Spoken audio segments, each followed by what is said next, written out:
조사의 틀은 정해져 있습니다. 하나의 목표로 몰아가는 질문이 A, B, C, D, E, F 쭉 순서로 몰아갑니다. 하나의 목표는 뭐예요? 인정시키는 것입니다. 알바 취직한 건데 공문서 위조, 사기 미수로 경찰 조사를 다녀왔습니다. 정말 합법적인 아르바이트라고 생각을 했는데 보이스피싱 현금 전달책이라고 하니 너무 당황스럽습니다. 이 영상을 보고 계시는 분들도 나는 채권 추심 알바라고 했는데, 부동산 시세 조사 알바라고 했는데, 나는 단순 퀵 알바 한 건데 보이스피싱 사기죄 공범으로 처벌된다고 하고 경찰 조사를 받는다고 하니 너무 막막하고 또 두려우실 겁니다. 이번 영상에서는 보이스피싱 현금 전달책, 현금 수거책, 경찰 조사가 어떤 방향으로 어떻게 이루어지고 있는지, 그리고 어떤 법리가 적용이 돼서 처벌되고 있는지, 처벌은 어느 정도 나오는지, 보이스피싱 현금 전달책이나 현금 수거책, 경찰 조사는 어떻게 준비하고 대응해야 하는지에 대해서 자세히 알아보겠습니다. 만약에 여러분이나 여러분과 가까운 사람이 억울하게 보이스피싱 현금 전달책으로, 그래서 보이스피싱 사기죄 공범으로 엮여서 경찰 조사를 앞두고 계신다면 이 영상을 꼭 끝까지 시청하셔서 가장 최선의 대응을 하시기 바랍니다.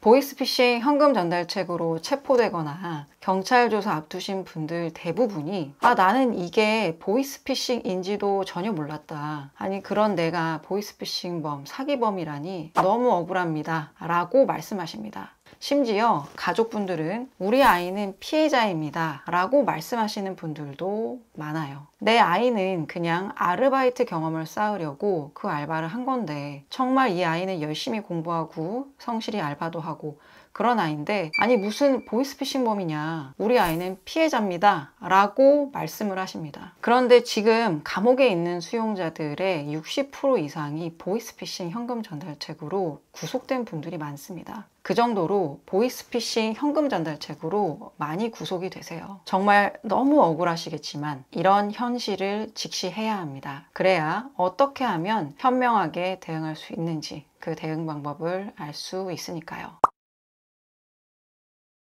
이게 좀 법리상으로는 맞지 않는 구석이 있습니다. 사기죄는 고의범인데 그러려면 보통 확정적 고의가 있어야 됩니다. 이런 보이스피싱 현금 전달책에게 보이스피싱 사기범, 공범으로 성립시키려면 이 사기의 전체 구조를 다 알고 실행했다라는 확정적 고의가 있어야 되는데 그렇게 보기는 어려운 면들이 많기 때문입니다. 여기서 확정적 고의와 미필적 고의의 뜻을 보시면요. 확정적 고의란 어떠한 결과가 발생할 것을 명확하게 알고 있는 상태에서 나아가는 것이고요. 미필적 고의란 어떤 결과가 발생할 것을 명확하게 알지는 못하지만 그런 결과가 발생할 것을 어느 정도는 예상을 하고 그 결과의 발생을 용이하게 하는 것입니다. 예를 들어 살인죄의 경우에 칼로 사람을 찔렀을 때 죽을 것이다 라는 것을 알고 찔렀다면 살인의 확정적인 고의가 있어서 살인죄가 되는 것이고요. 내가 던진 돌이나 물체로 사람이 죽을 수도 있다는 것을 예상하거나 인식하면서도 그 결과를 용인하는 경우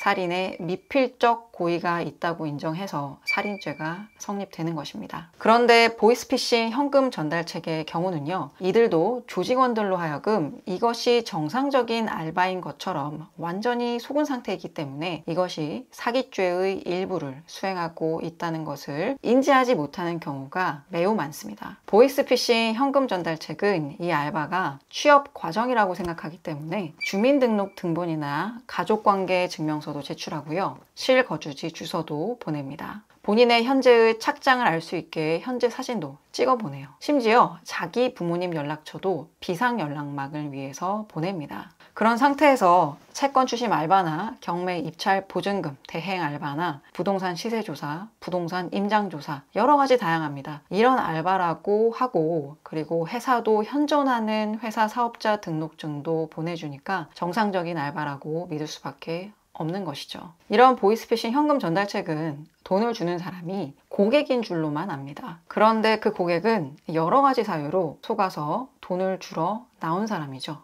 최근에 제가 올린 영상인 신종 보이스피싱 사기 수법 영상에서도 말씀을 드렸지만 정말 다양한 수법으로 피해자들을 속입니다. 최근에도 피해자분들의 이야기를 많이 들었는데요. 최근에 피해자분들은 피해자들의 명의로 카드 발급이 잘못됐다고 해서 그 집배원이 알려준 대로 카드사에 확인을 했다가 금감원이랑 검찰청에 연락을 해보니까 명의가 범죄에 도용된 것 같다. 당신은 피의자 신분이다. 막 이렇게 윽박지르면서요. 그 돈이 범죄에 연루된 돈인지 아닌지 조사 끝날 때까지 돈을 맡겨야 한다 라고 검사를 사칭하는 보이스피싱 조직원이 속여서 돈을 주러 나온 경우였습니다. 그런데 현금 전달책은 속인 행위의 경위를 전혀 모르는 거예요. 어떻게 속아서 피해자들이 돈을 주러 나왔는지 모르는 겁니다. 왜냐하면 보이스피싱 조직원은 현금 전달하는 알바에게 고객이랑 말을 섞지 말라고 하거든요. 그러면 그 전달책 분들은 시키는 대로 다 합니다.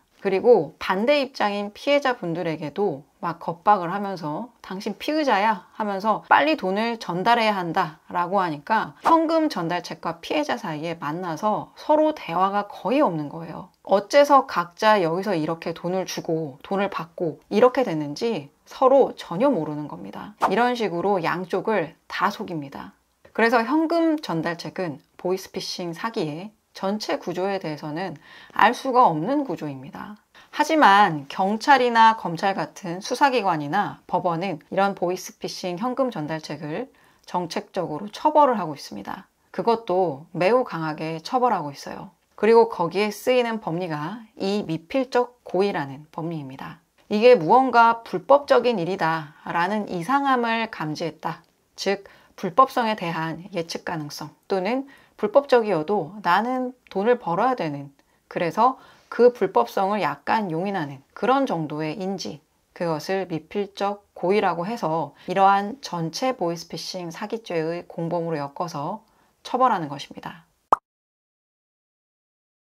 보이스피싱 현금 전달책 조사를 가면은요, 조사의 틀은 정해져 있습니다. 수사관이 하는 질문이 하나의 목표로 몰아가는 질문이 A, B, C, D, E, F 쭉 순서로 몰아갑니다. 하나의 목표는 뭐예요? 미필적 고의를 인정시키는 것입니다. 너 그거 이상하다라는 거 알았잖아. 너 그거 이상하다는 거 느꼈지? 이런 식으로 몰아갑니다. 질문의 구조와 유형을 보면요. 고객을 대면해서 현금 수거하는 일 들어본 적 있어요? 라고 물어보면 그럼 당연히 아니요 라고 하겠죠. 요즘 현금 갖고 다니는 사람 있어? 없다고 하겠죠. 채용되면 대표 전화 오는 거 있었어? 직접 팀장 얼굴을 봤어? 채용 과정에서 면접 안 봤지? 근로계약서 작성 안 했지? 일당 현금으로 받았어? 이거 대환대출로 속여서 아르바이트 고용해서 활용한 건데 너는 어떻게 생각해? 라고 물어봅니다. 그럼 당연히 나쁘다고 생각해요 라고 하겠죠. 그러면서 여기에 이런 질문을 넣습니다. 내가 받은 기록이 다 있어. 너 앞뒷말 달라지면 신빙성 떨어지는 거야. 이런 식으로 압박도 하고 해서 수사관이 원하는 답변을 받아냅니다. 그러면 이 중에서 뭐 하나라도, 예를 들어서 근로계약서 작성 안 했습니다. 그렇게 하면은요, 곧바로 그거 이상하다고 생각하지 않았어? 라고 물어봅니다. 그때 현금 전달책은 당시에는 홀린 것처럼 알바를 했던 거예요. 피해자분들이 호소했듯이 최면에 걸려서 돈을 건넨 것 같다 라고 얘기했듯이 이 현금 전달책도 똑같은 상황이었던 겁니다. 근데 지금 수사관이 조사하면서 이거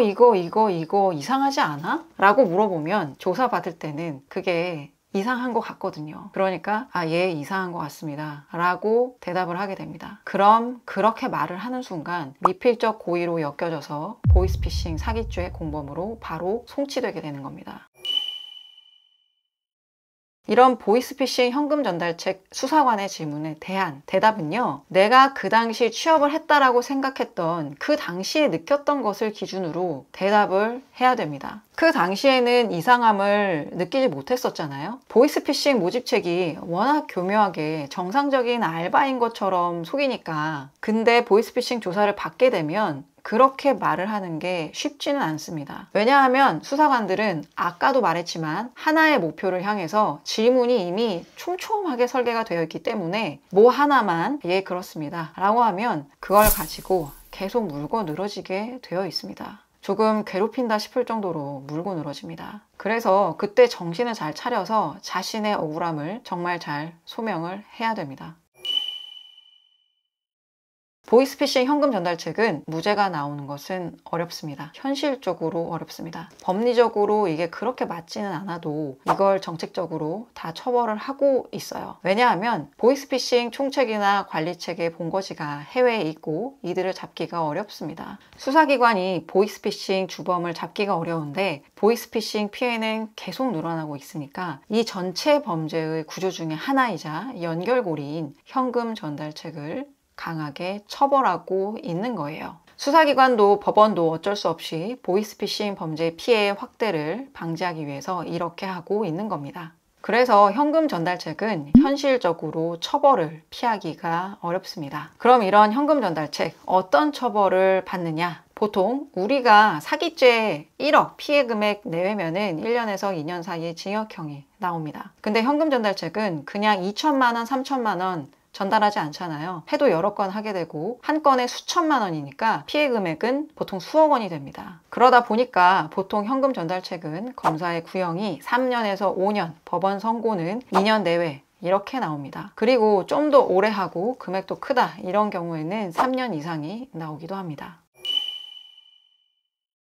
그럼 보이스피싱 현금 전달책 사건은 무죄가 나오지도 않는데 왜 억울함을 소명하나요? 라고 물어볼 수도 있습니다. 그럼 반대로 내가 정말 몰랐는데 무조건 처벌된다고 하면 네, 저 그거 다 알고 사기죄 저지른 거예요 라고 하는 건, 그렇게 진술하는 건 그런 말이 될까요? 그렇지 않죠. 본인이 몰랐으면 몰랐다고 얘기하고 억울한 게 있으면 억울하다고 얘기해야 됩니다. 그러면서 미필적 고의에 대해서 책임을 지면 됩니다. 그럼 보이스피싱 범죄에 연루되게 된 경위가 재판에서 참작이 되고 합의를 통해서 책임을 지고 이 두 가지가 같이 가야 최상의 결과를 이끌어낼 수가 있는 겁니다. 그렇기 때문에 조사받을 때는 수사관의 정책적 처벌을 위해서 설계된 질문에 넘어가서 대답을 해버리시지 말고요. 먼저 잘 준비를 해서 자신이 그 당시 알바했던 당시를 기준으로 해서 어떻게 느꼈고 생각했는지 그걸 기준으로 해서 진술을 잘 하셔야 합니다. 오늘은 보이스피싱 현금 전달책 경찰 조사에 대해서 자세하게 알아봤습니다. 이게 참 억울한 부분이 많을 수밖에 없는 상황인데요. 이러한 수사기관이나 법원의 처벌 동향을 염두에 두면서 현명하게 최선의 대응을 잘 하시기를 바랍니다. 무엇보다 이런 현금 전달책 보이스피싱 사기범이 나도 모르는 사이에 되지 않도록 위험한 고액 알바 유형 관련한 영상을 올려드렸으니 이 점을 잘 숙지하셔서 이런 상황에 처하지 않으시기를 바라겠습니다. 나와 내 가까운 사람들이 법률 상식을 알지 못해서 피해를 입는 일이 없도록 영상 공유해 주시고요. 다음에도 유익한 영상으로 찾아뵐 수 있도록 구독과 좋아요로 응원도 부탁드리겠습니다. 그럼 오늘도 도움되셨기를 바랍니다. 감사합니다.